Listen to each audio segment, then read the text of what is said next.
Hey, Steve Saretsky. I'm back putting together another video as we just kind of get through all the January numbers here.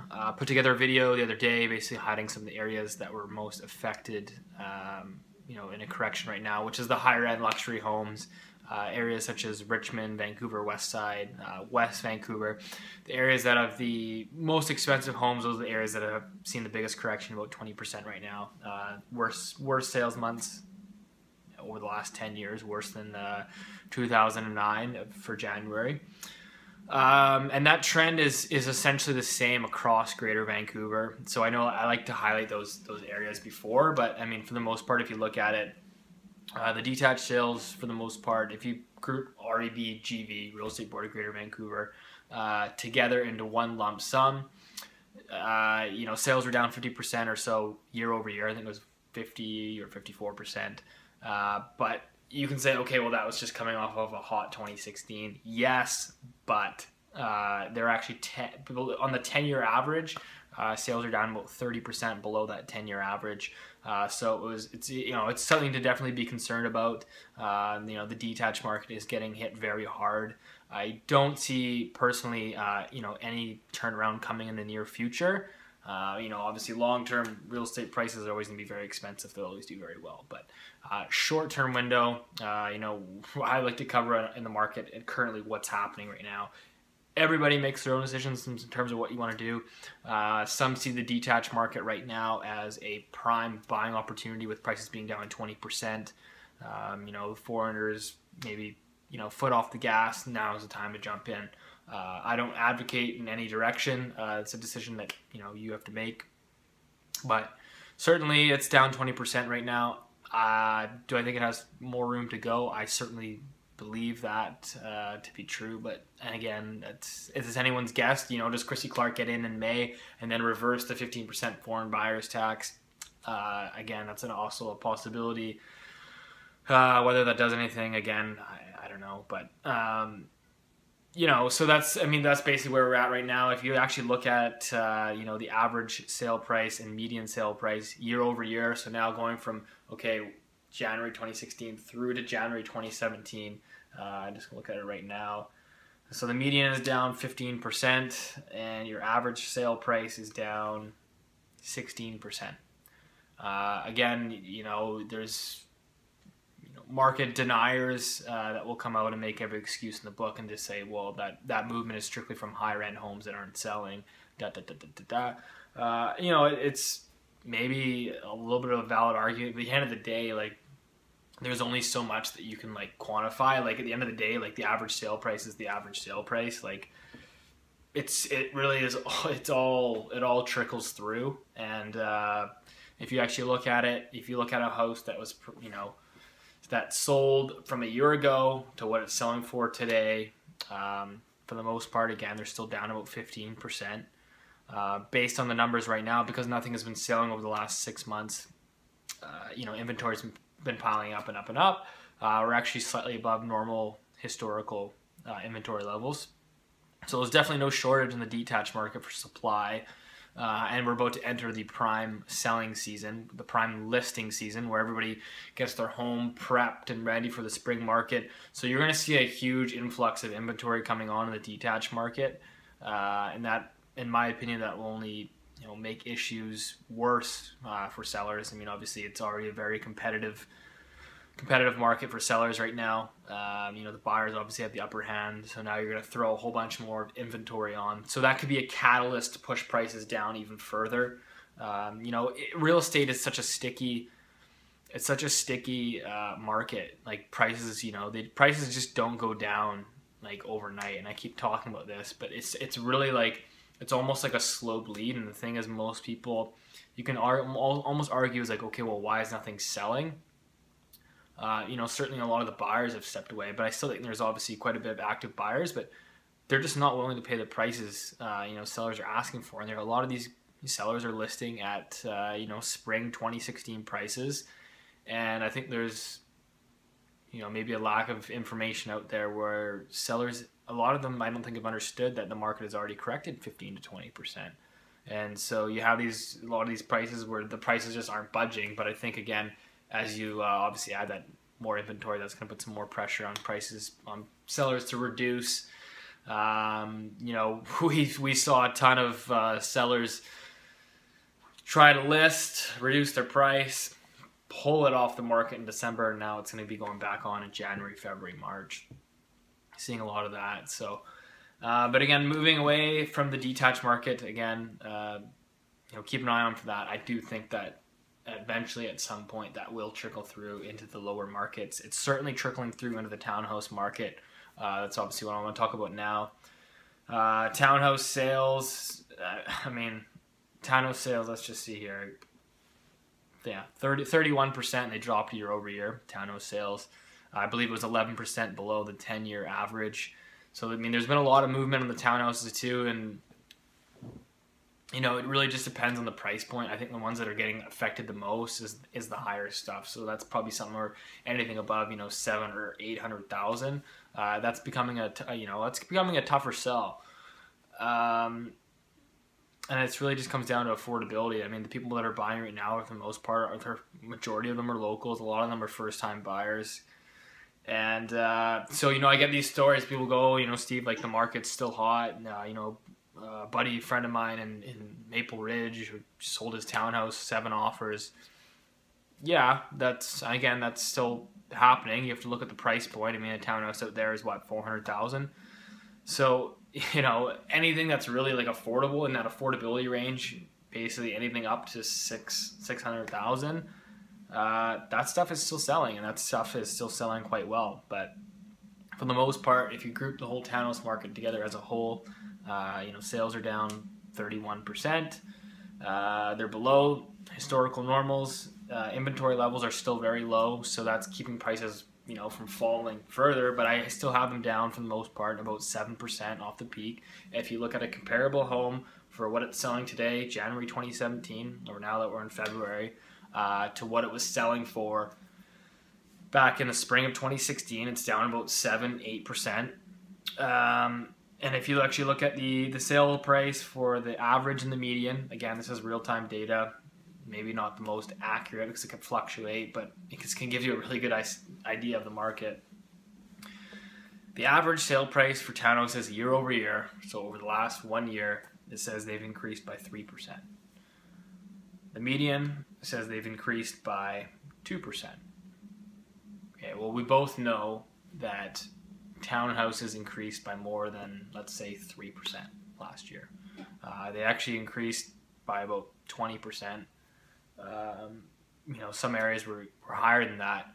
So I'm not saying that, you know, say prices went up 20, they're only up technically 3 now. I'm not saying that prices dropped 17%. That's obviously a lot of movement of what is selling. So basically what I'm trying to say is there's less high-end townhomes selling, and there's more lower-end, mid-range townhouses selling. So the mix is different, and that's bringing down the average. But then the actual price as well is also coming down a little bit. It's more so a mix that's bringing the average down. But, I mean, obviously, as the mix changes, as there's more pressure, you know, people reduce prices, prices come down. So prices are down on townhouses, you know, despite what people might say. There's multiple offers. I get it. It's still happening. I'm not saying this is a free fall of the townhouse market, but anytime you have a correction of 15 to 20% in the detached market, how that doesn't trickle down into a townhouse that's priced at, you know, 900, 800, 700,000, you know, you can be almost better off just waiting for the detached market. So prices in the townhouse, that's why they're moving. That's why they moved. It's why I think there's a good chance the detached market continues its correction, which it looks like it's going to. Eventually, that will trickle further into the townhouse market. Yeah, so now into the condo market. You know, there's never been such a divergence from the detached market and the townhouse market and the condo. Like they're literally 3 different markets. So obviously I do majority of my condos downtown, but you know, obviously keep a good scope on everything that's going around. You know, condo sales were down for RBGV, Real Estate Board of Greater Vancouver. They were down 25% year over year. They're still slightly above the 10-year average, I think, by about 10%. So, condo sales are still doing quite well. There's still a lot of multiple offers happening, specifically at the low end. It's not to the extent that what it was last year, but that low end stuff, that entry level stuff that a first time buyer can buy, that stuff is going into multiple offers a lot of the time. Whether you're in Vancouver, you're in Richmond, you're in Burnaby, anything basically from 300,000 up to about 500, 600,000. A lot of that stuff's going into multiple offers. Again, that's just because there's really, we're still technically right now we're at historically low inventory levels, lower than last year, and just obviously despite sales dropping 25%, the inventory is still very low. So what happens is the fewer buyers that are buying is they're still running into each other, still bumping shoulders, and they're still competing with each other, at that low end entry level stuff. So, prices, have they moved? What are they doing? They're not doing a whole lot.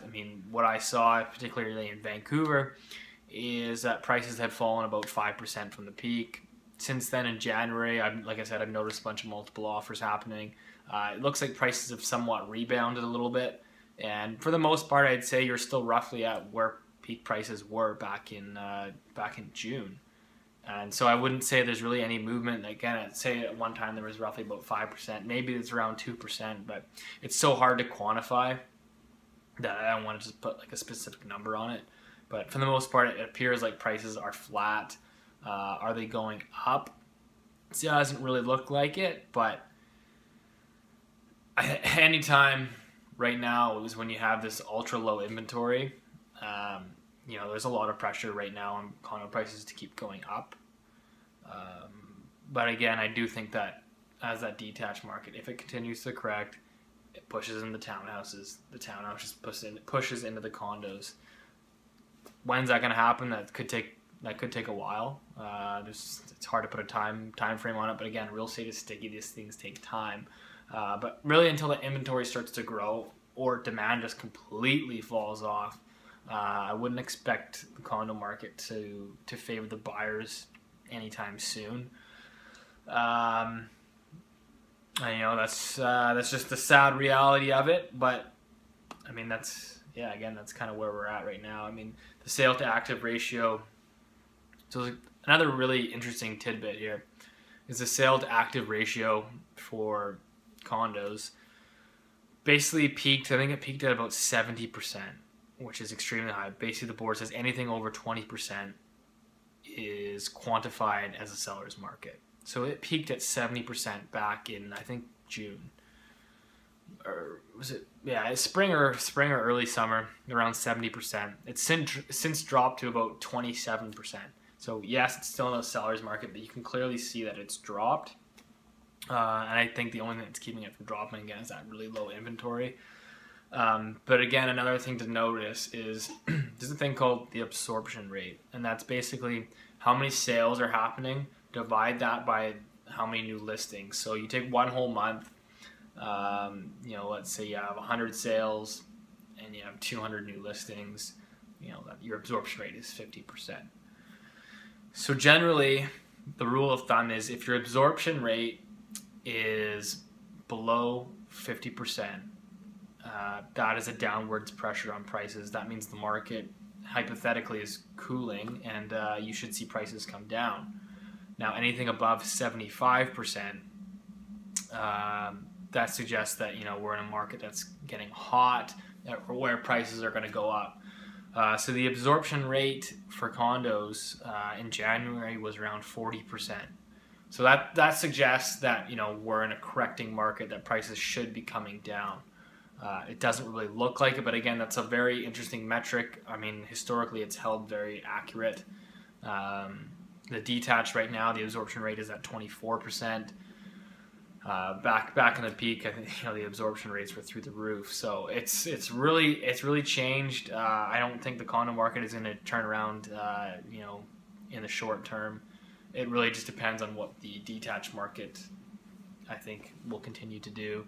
Obviously, you have the first-time buyers home loan, Christy Clark. I've personally noticed a lot of people starting to use it, talking to realtors, at open houses. some of their offers. It's a lot. It's just it is a lot of first time buyers right now in the market, and maybe that's helped from Christy Clark's first time buyer loan. I think the mentality out there, and not saying that I agree with it by any means. I've already voiced my opinion on Christy Clark's buyer loan. I think it's a terrible economic decision. Does it help first time buyers? I don't know. I think she might have re-stimulated the market, so it's almost counterproductive. But it's almost like, do you pay all this money for the rent, or do you use, do you have 5% and then get Christy Clark to match you the other 5%, go 10% down on a condo for $300,000? That's the mentality right now. Again, not saying that I agree with it or side with it. Everybody makes their own decisions, but the mentality is right now is like, just get in and just use the money, just get in, worry about the second mortgage 5 years down the road. Why rent when you can basically get in at 5% or 10% down? It's certainly a recipe for potential problems down the road. We saw it in the States back in 2007, 2008, but that's what we're dealing with right now. So the detached market is not doing well. Townhouse market seems to be kind of next in the crossfires, and the condo market is still going strong, specifically at the lower end. Again, it's a lot of first-time buyers, so I don't expect that to reverse anytime soon. Keep a close eye on the detached market as well as the townhouse market, because again, those will be good indicators of potentially where the condo market could go. So, all right, hope that helped.